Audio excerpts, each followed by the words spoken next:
Welcome to the Heavenly Treasury broadcast where we help believers achieve God's financial abundance for your life. Today we are going to talk about envy.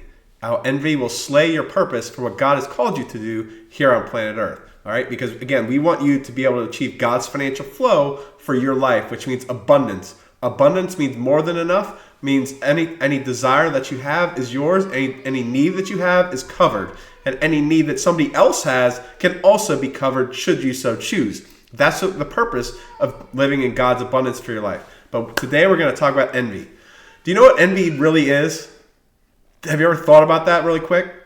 All right, so the definition of envy, if I'm looking right here at dictionary.com, is a feeling of discontent or covetousness with regards to others' advantages, successes, or possessions. Okay, what does that mean? That means it's a jealousy or a resentment, so to speak, of somebody else having success. Okay, and the problem with envy is that if you have envy, if you have resentment towards somebody else's success, you're not going to have success yourself.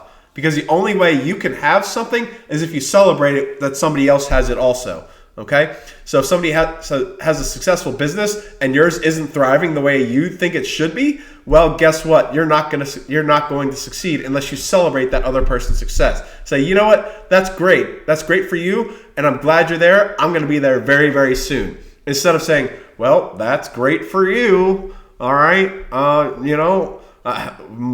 you might as well just share some with me because I'm just, the struggling guy over here. That's not going to get it done. Okay, that's not going to get it done. That's victimhood. Victimhood keeps you backwards. Victory moves you forwards. Because remember, as we talked about in previous broadcasts, victory to victory, glory to glory, strength to strength. That's your future and God's financial flow. That's what we're trying to get you in with this broadcast and with this content. So if you got any questions, put them in the chat while we're going, and I'll be happy to answer them as we're going. Okay, but there's a couple things when it comes to envy itself. Okay, envy meaning I don't really like the word jealousy, but because jealousy means you have something and I don't have it yet. Resentment is you have something and I hate that you have it. All right, those are the people who vote for folks who want to take everything that somebody else has and give it to you. That's really resentment, and resentment is not going to get you anywhere that you want to go. Okay, so there's two types of envy per se, and we're going to talk about both of them, and you'll be really surprised and very, very blessed by this, because this is not just going to be you shouldn't do this, because that's what a lot of content has been when it comes to Christians, is you shouldn't do this, you shouldn't do this, you shouldn't do this.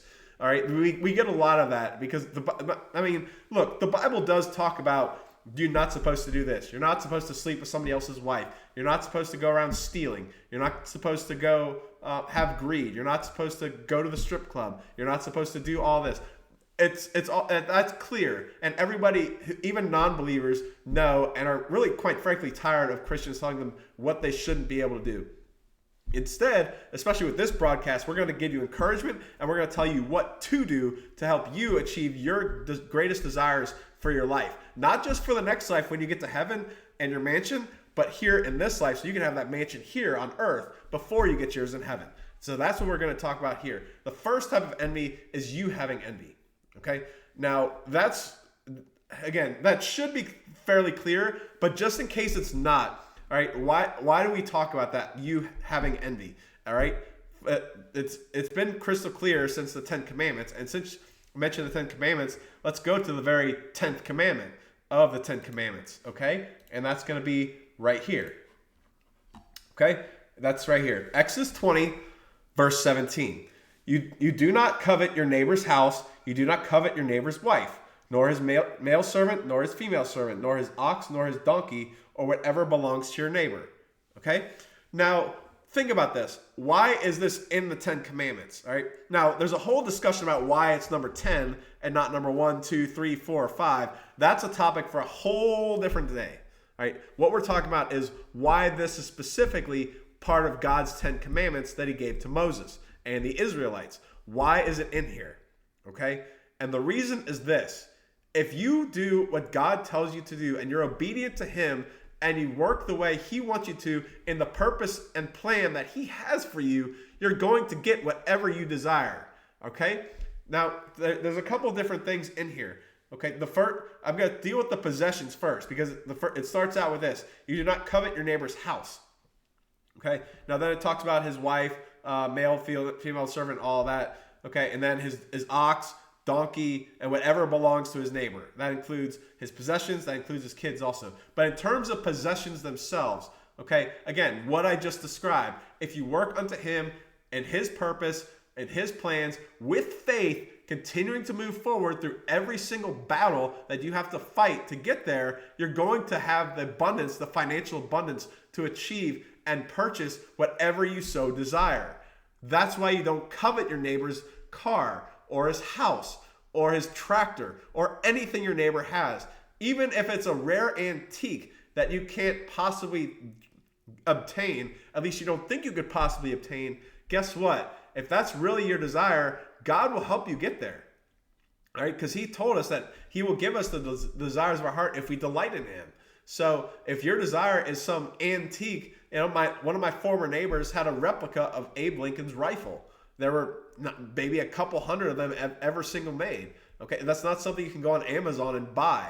That's something that's really handmade, crafted, piece to piece, measurement to measurement, exactly the way Abe Lincoln's rifle was. Okay, that's not something you can just go out and buy. That's something money can't buy. You can still get that with the Lord. If that's really the desire of your heart, he will give that to you. And even if you think it's impossible for man, it's not impossible for God. Okay?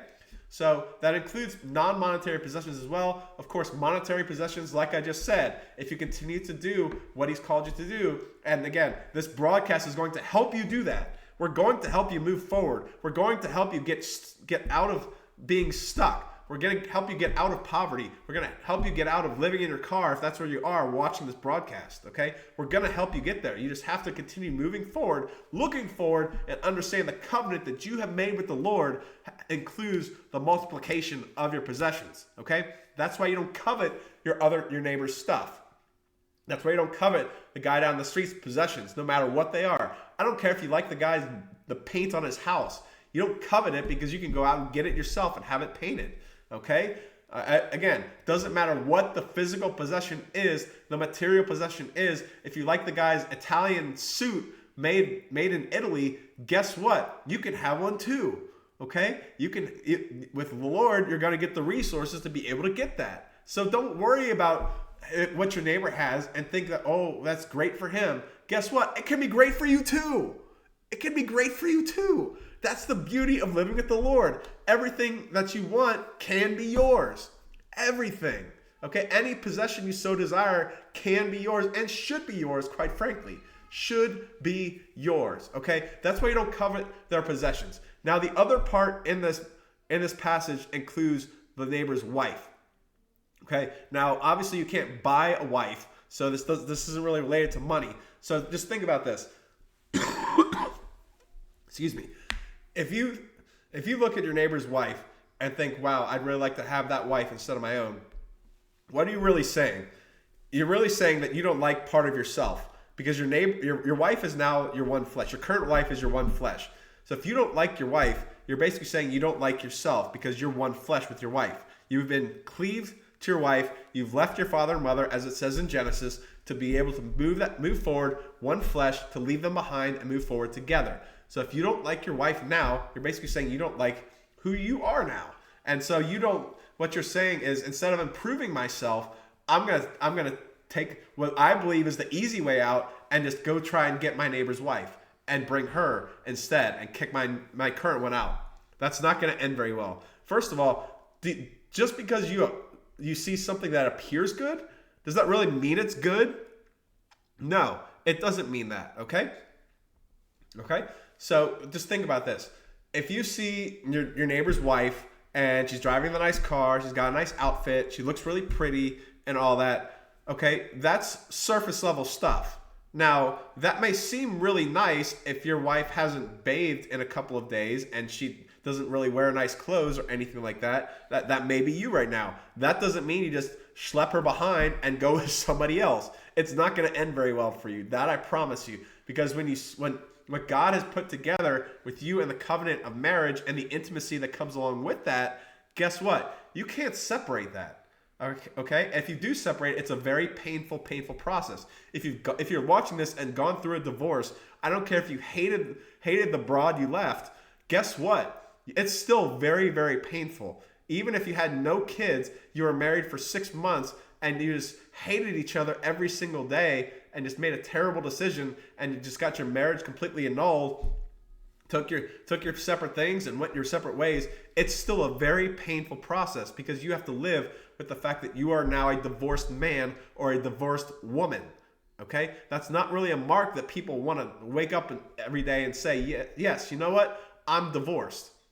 I'm not, it doesn't happen that way. So just think about this. Okay? Just because things appear good on the surface doesn't mean they're good internally.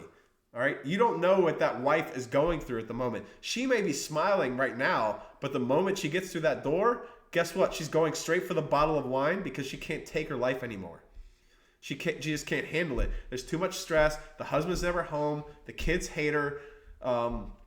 Even though she has every possession she could desire, she's not settled in her heart emotionally. Her husband hasn't taken her on a date in months and months. He's always off, dating other women because he thinks they're fresh or whatever or not, and doesn't want to take the care for his wife. Guess what? She may be in a very tough position. And if you get that into your life now, you've got all that baggage now, plus what you have to leave. Think about that. There's no way this ends well for you. It doesn't. Okay? So the way to do that is this. You have to work on yourself. You have to go to the Lord and work on yourself first. That's how you're going to improve your marriage and get the wife that you really desire.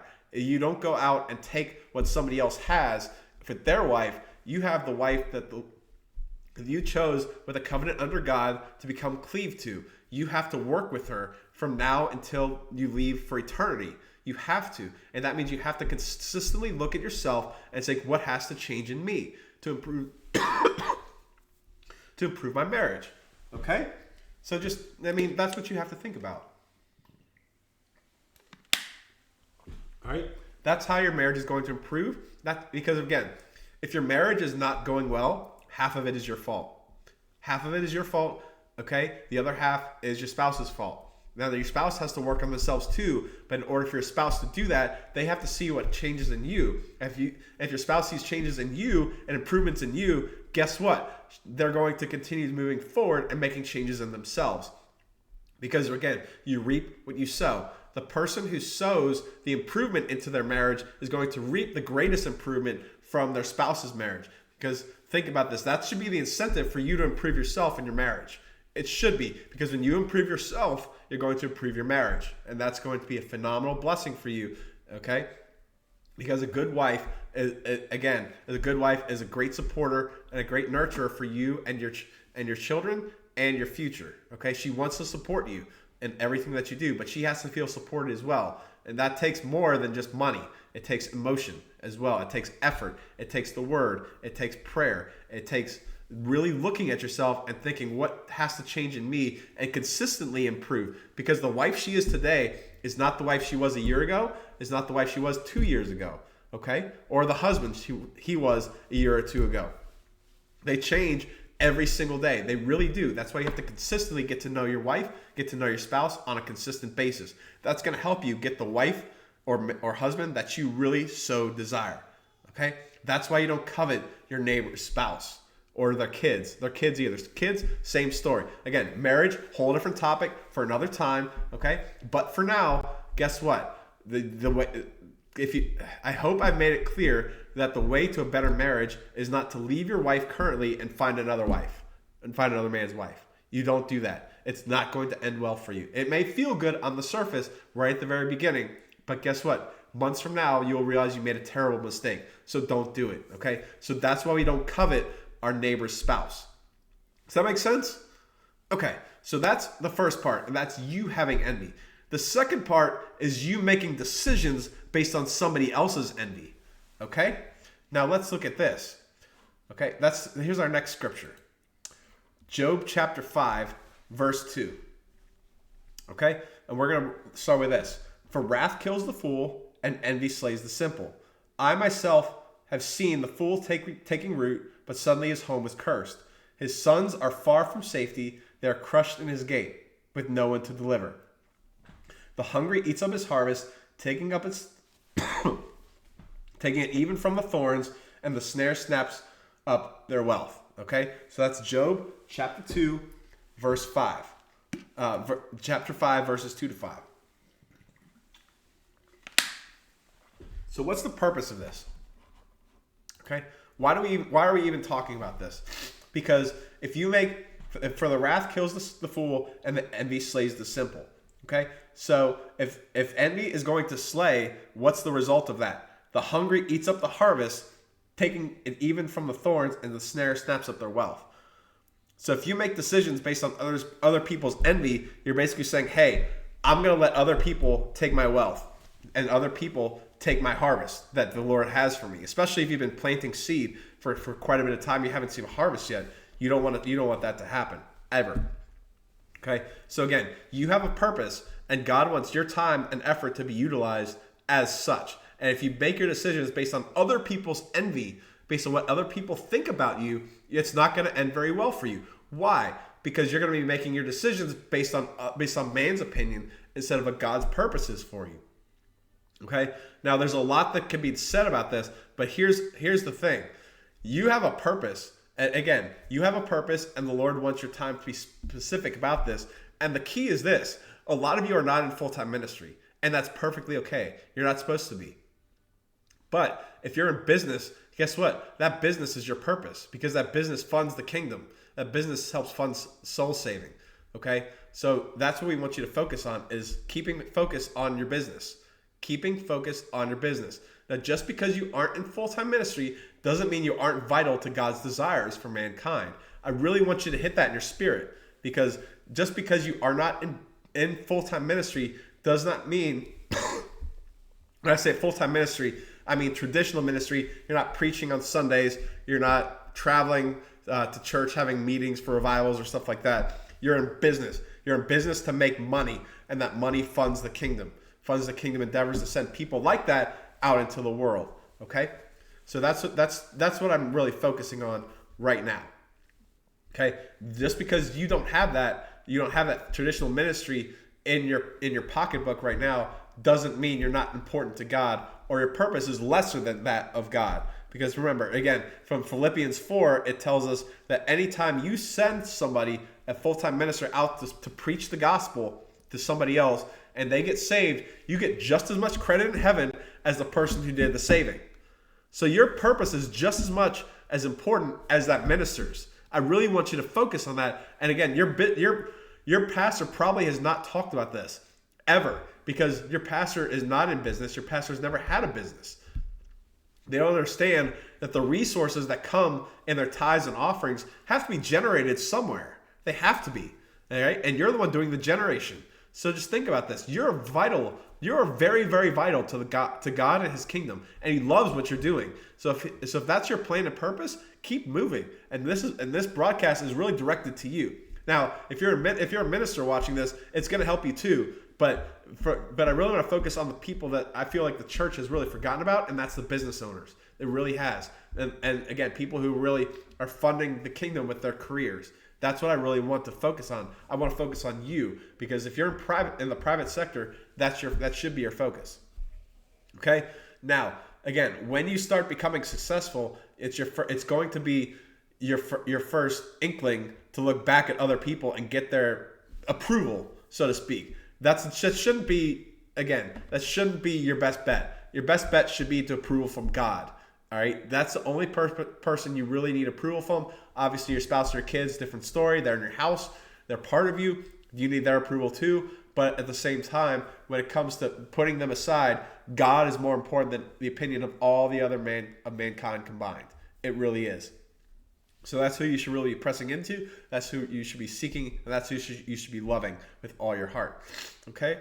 Now, as you become more successful, the other thing that means is that your time becomes significantly more valuable. Now, this is something that's very, very lost on most people. Because if you own a job right now, and now you looked at some of our first broadcasts about becoming a financial master, and you started becoming a business owner, and now all of a sudden your business is taking off, and you're making more money than you ever have before, guess what? Some things are going to have to change.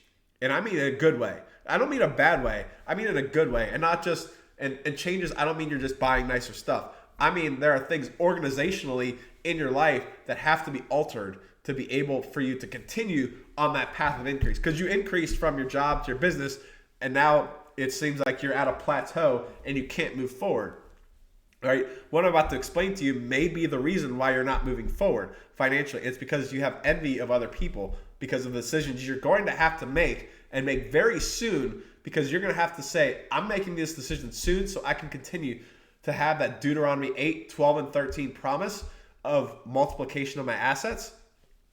All right, so in order to keep that and have that take place in your life, you're going to have to make some tougher choices. And choices, when I say tougher, they're not necessarily tough to make, but they're tough to deal with the persecution that comes from them. Okay? All right. So I want you to talk about, we're going to talk about this for the rest of the broadcast. It's when your time becomes more valuable, you have to make choices to facilitate the growth and value in your time. What does that mean? That means you have to do things. That means you have to pay other people to do things that to free up more of your time. Okay? And again, I want to talk about a couple of different things that you may think are vanity items, and people who are only billionaires should be able to do this, stuff like that. No. All right, and I'm going to talk about two very key things. I'm going to talk about chauffeurs, and I'm going to talk about private jets. Now, you may think those are very, very vanity items. They're only for actors. They're only for people who don't feel like driving. They're only people who want to feel good because they're paying somebody else to drive them around, stuff like that. No, they also could be for you. If you're making six figures right now, and mid six figures, guess what? You should not be driving your own car. You should not be driving 3 hours a day in your car. You shouldn't. Your time is too valuable. Think about this. Your time is too valuable. Now, let's start with the chauffeur first. This really hit me a couple of years ago. A few years ago, I would say, because when I was watching TV, when I had a TV a long time ago, I've always been fascinated by the people who rise to the top in their profession, no matter who they are. All right, sports, politics, TV, entertainment, you name it. I'm always fascinated by the people who make it there and what it took to get there. And one of the people who was the top in cable news for a long time was Bill O'Reilly.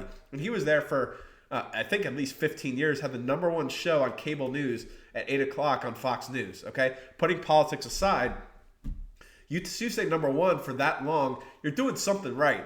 And when somebody did an expose on his background, what his daily life was like and where he lived and all this stuff, I saw him take a chauffeur every single day from his town, from where he was living. I believe it was on Long Island, all the way into New York City, where the Fox News studio was. All right. Now that's a long drive. Even if it's not long mileage wise, the traffic there is just horrendous. So I saw him taking a chauffeur every single day. Now, that may just sound like a vanity item, but think about this. If you're the number one cable news show and you're being paid, I don't know what he was being paid, 7-8 figures by Fox News, whatever it was. Think about this. How valuable is your time? You don't have 2 hours to be driving a car. You don't. So you gotta be paying somebody. You gotta be paying somebody, otherwise you're gonna fall. You're gonna fall really bad. Okay? So let's just think about this. All right, I wanna draw this out. All right, so we're gonna spend the rest of the broadcast on our chalkboard, so to speak. All right, so here's what we're gonna do. All right, let's take our diagram right here, and let's start with the chauffeur. Well, all right, let's do this. Chauffeur. Okay, let's say for the moment you pay a chauffeur. I don't know what they make. I really don't. I don't have one because I don't really drive. Even if I did have one, I don't drive very much anyway. I work from home.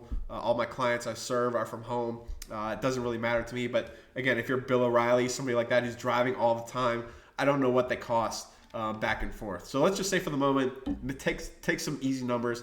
Let's say you got to pay a chauffeur personally $120,000 a year. Okay? Now that's $10,000 a month. Okay? All right? $10,000 a month. If you have to pay somebody to drive you. Now that seems like a lot of money. But think about this. If you're driving 2 hours a day, 2 hours a day, okay? That's the equivalent. Let's just say you have a Monday through Friday, and you're driving an hour a day to wherever you're going, an hour a day driving back, okay? That's 2 hours a day, 5 days a week. Let's just say every month is February, 4 weeks out of the year. That's 20 days. So that means you're saving 40 hours saved. Whoops, cannot write today. We'll get there. 40 hours saved. Okay? Now, think about this. If you're going to save 40 hours, meaning you can do whatever you need to in the back of that car while somebody else is driving you. Now think about this. $10,000 you paid to save 40 hours. Okay? That is the equivalent of, I believe that's $250. Okay? Per hour. Okay? Yes. So $250 per hour that you're basically paying a chauffeur to drive you around. And that's only if you're driving 2 hours a day. Now, if you're driving more, it's significant. But here's the thing. If you can make more money in 1 hour than $250, it is in your best interest to hire a chauffeur. It is. All right? If you're Bill O'Reilly, your time is worth significantly more than $250 per hour. You should be paying. All right? Now, let's say you're not quite at a chauffeur. Let's say you've got a family and your time is more valuable than cleaning dishes or cleaning the house. Guess what? You should be paying somebody. All right? You obviously don't pay $120,000 a year for somebody to clean your house. But guess what? Let's say if you're paying somebody, I don't know, the equivalent of $30,000 a year to clean your house. Now down here, let's say it's $50 an hour that you're basically paying you're paying $50 to free up an hour of your time. Guess what? If you can make more than $50 in that hour, it's in your best interest to pay somebody else to clean your dishes. All right? No matter what it is. All right? You should be doing that. You should be thinking like this. If you're stuck, this might be why. If you're spending all your time and you're always stressed out, you need to pay people to do things that you would otherwise not be doing. Like, for example, if you can take an hour to do sales calls and you can make more than $50 doing 1 hour of sales calls, guess what? You should be paying somebody anything less than $50 an hour. Anything that costs less than $50 an hour, you should be paying people to do. You should. Right? If that's your worth, and that's what the market is telling you that your worth is, that's what you should be doing. I hope this is really clear, because you're going to have to continue doing this as you move forward. It may start by paying a dishwasher to come to your house and clean your dishes and clean your house, or a housekeeper of some sort. It may start with that, but then it's going to move to the chauffeur, and eventually it's going to move to the private jet. All right, let's go with this. I want to talk about where you're headed. If you start getting in God's financial flow, you're going to start traveling private. All right? Private jet. Now, I'm going to do this from my first flight my first private jet flight I took was earlier this year, and one way was about $13,000. And that was in a slow turboprop jet. So let's just use that as a moment.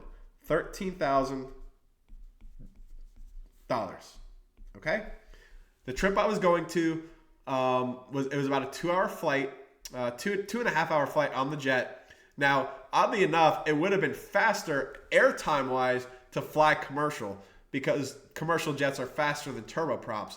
But when it comes to traveling to the commercial airport, going through security, taking the kids with us, all of that. Okay? Because wherever my wife and I go, we take all of our kids with us. It doesn't matter where it is. We don't care what it costs.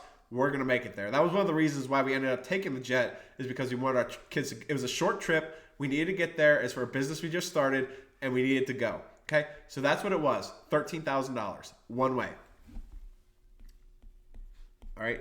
Now it's only up from there. I mean, you could easily get 40, 50,000 if you want to. I mean, that 2.5 hour plane flight that we could have had, we could have got that down in under an hour if we wanted to pay $50,000 or $60,000 for it.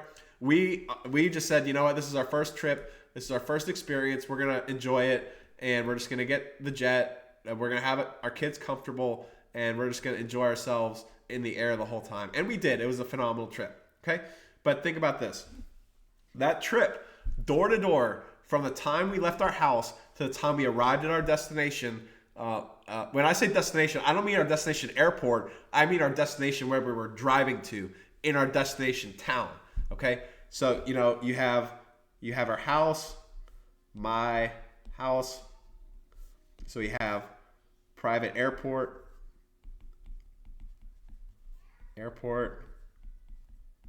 Then here's the airport depart.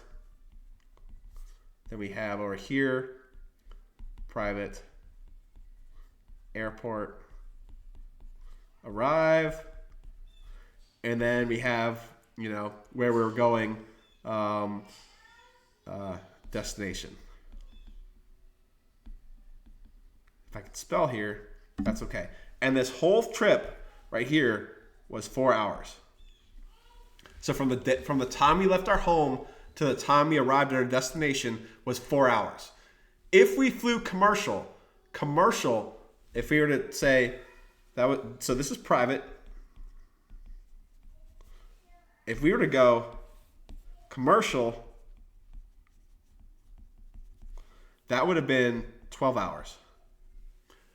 Now you may think that's insane to do, but we would have had a layover, likely, and we would have had to drive significantly longer to our commercial airport, because we don't live near a commercial airport. We don't. We would have had to drive hours upon hours, and that's a big risk when you're traveling with young kids, all right? Because again, in order to get where we wanted to go, we would have had to get our kids up at 2 to 3 a.m.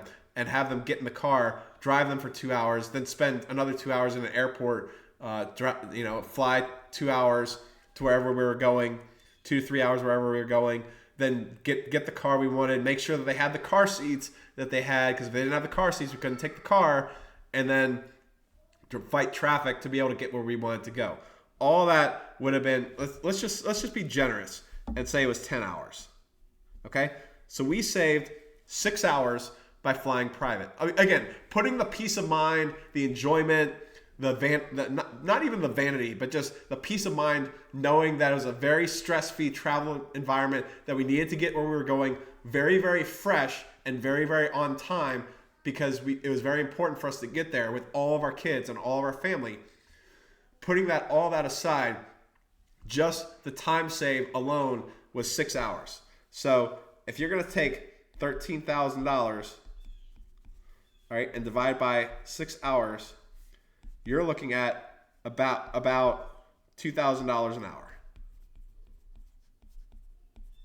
Okay, so now obviously 13,000 divided by 6 is more like $2,100, $2,200 an hour. When your time becomes that valuable, you should be flying private. You should be flying private. You should. Okay. All right. And again, even think about this. You're actually saving more time than that, because when you get on the private jet, it's only you on there. You don't have to fight stewardesses. You don't have to fight other passengers. You don't have to fight all these other people and all the other annoyances that come going like this to try and do work. You can make calls on the private jet. Literally, you can have Wi-Fi on your private jet, hook your phone up to the Wi-Fi, and do work just as if you were at home. You can't do that when you're on a commercial flight. You can't do that, but you can. So this really could be, 8, 10 hours that you could be saving. So think about this. When your time becomes that valuable, you need to be flying private. You should, okay? You should. It should be a requirement, because that's going to free up so much more time for you to grow and do the things that the Lord has for you when you get to that point. And we'll get you there. We will get you there, okay? All right, but again, the way you have to be able to do this is you have to think like this. You have to be able to think like this, right there. That's what you have to think about, is how much time am I saving? And is it worth the monetary investment for me to save that time? That's what you need to be thinking about. You can't be thinking about the envy of others and thinking, oh, this person shouldn't have a private jet. This person shouldn't be flying private jet. All right. This includes ministers too. All right. If you have the anointing that's that powerful, you should be flying private. If you have an anointing that is that powerful, right, you should be and you have meetings, if you're getting calls all over the place and you're having meetings where thousands of people are getting saved, guess what? You should be not only considering, but actually doing the private jet. You should be. Right? That's one thing that I probably agree with. A lot of these what you would deem a prosperity preacher, I agree with them quite a bit on this. All right. And again, you will probably disagree with me on that. That's okay. But guess what? All right. You don't have a lot of time before you get to heaven. And if you're getting people saved at 10, 20, 30,000 a pop, guess what? That anointing is that powerful. You should be flying private. But for the business owners who are more likely to watching this broadcast, yes, you should be flying private when your economic value gets significantly high. You should. If your time is so valuable that you can make business calls and sales calls and marketing calls and work on your own. When I say work, I don't mean you're organizing spreadsheets on the jet. That's not work. Okay, that's just menial tasks that you'd be paying somebody else to do. I'm talking about communicating with your VPs, communicating with your vendors, working through logistics, all right, making those calls that only you can do as the CEO of your business, right? Even if it's your CEO of business of one, you are still the CEO, and you need to be commanding yourself and speaking to yourself and carrying yourself as if you are that CEO. And if you're CEO and the market is telling you that you are that valuable, you should be flying private. You should. Okay? So that's what I have to say about this today. Right? I'm really thrilled that I'm able to speak on this. This is what the Lord put on my heart today. I hope you are very blessed by this message. Again, focus on the Lord and what He has for you. Don't focus on the persecution.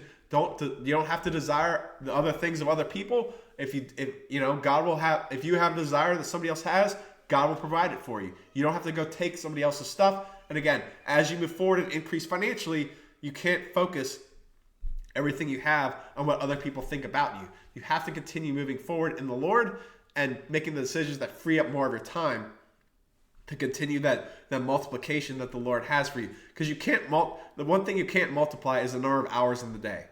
You can't.